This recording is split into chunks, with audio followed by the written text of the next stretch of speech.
Have you ever thought about what it would take to hit a bullet with another bullet? It sounds like something straight out of science fiction, right? Well, today, that's exactly what we're talking about. Except the bullet is actually a missile, screaming through the sky at unbelievable speeds. It seems impossible, but this high-stakes game is very, very real. So how on earth do they pull it off? Let's get into it. This is what it all comes down to. That little flash of light in the sky, two streaks converging, one the threat, the other the protector. It's a moment that's over in a blink, but it's the result of decades of absolutely mind-bending science and engineering coming together at just the right split second. And that really is the heart of the problem, isn't it? Hitting something moving at Mach 5. To give you some perspective, that's fast enough to fly from New York to Los Angeles in about 30 minutes. Trying to intercept that, well, it's an incredible challenge of physics, computing power, and just pure engineering will. Okay, so to really get how the solution works, you have to first appreciate just how difficult the problem is. So let's break down the physics that make this so incredibly hard, starting with the basic flight path of a rocket. You know, in a perfect physics class world, once a rocket's engine cuts out, it just follows this nice, clean path. It's called a ballistic trajectory. Basically, it becomes a glorified rock that's been thrown incredibly hard.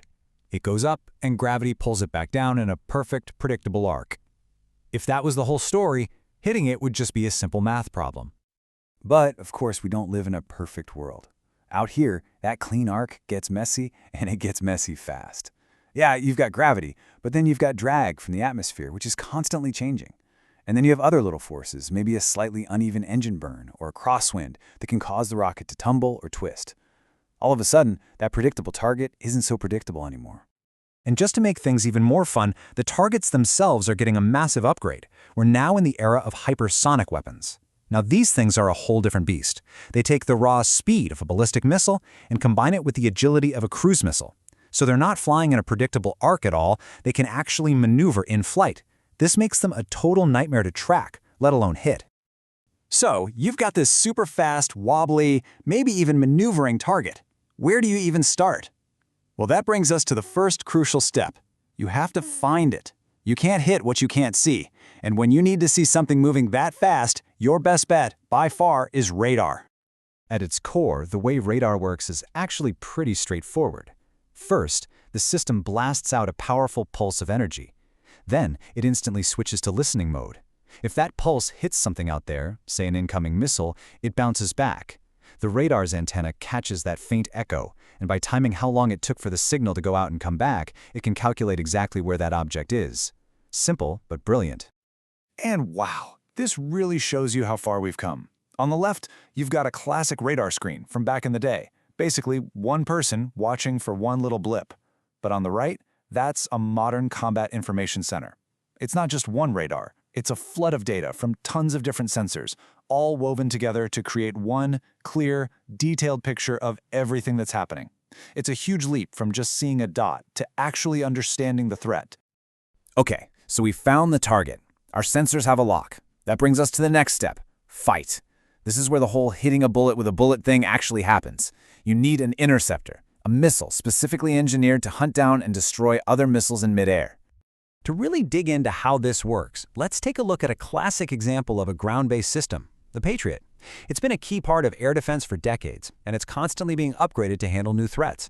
Now, the same basic ideas apply to naval systems too, like the standard missiles you'll find on warships. Now, a Patriot system isn't just one missile. It's a whole setup called a battery. You've got the missiles themselves, obviously, and the launcher, but the really critical parts are the massive radar antenna, the engagement control station, which is basically the brain of the whole operation, and a dedicated power truck with huge generators just to run the whole thing. It's like a self-contained mobile fortress. So let's walk through an engagement. First, the radar picks up an incoming threat. The control station's computers crunch the numbers and figure out an intercept path. Then, bam, the Patriot launches, hitting 5 times the speed of sound in just a few seconds.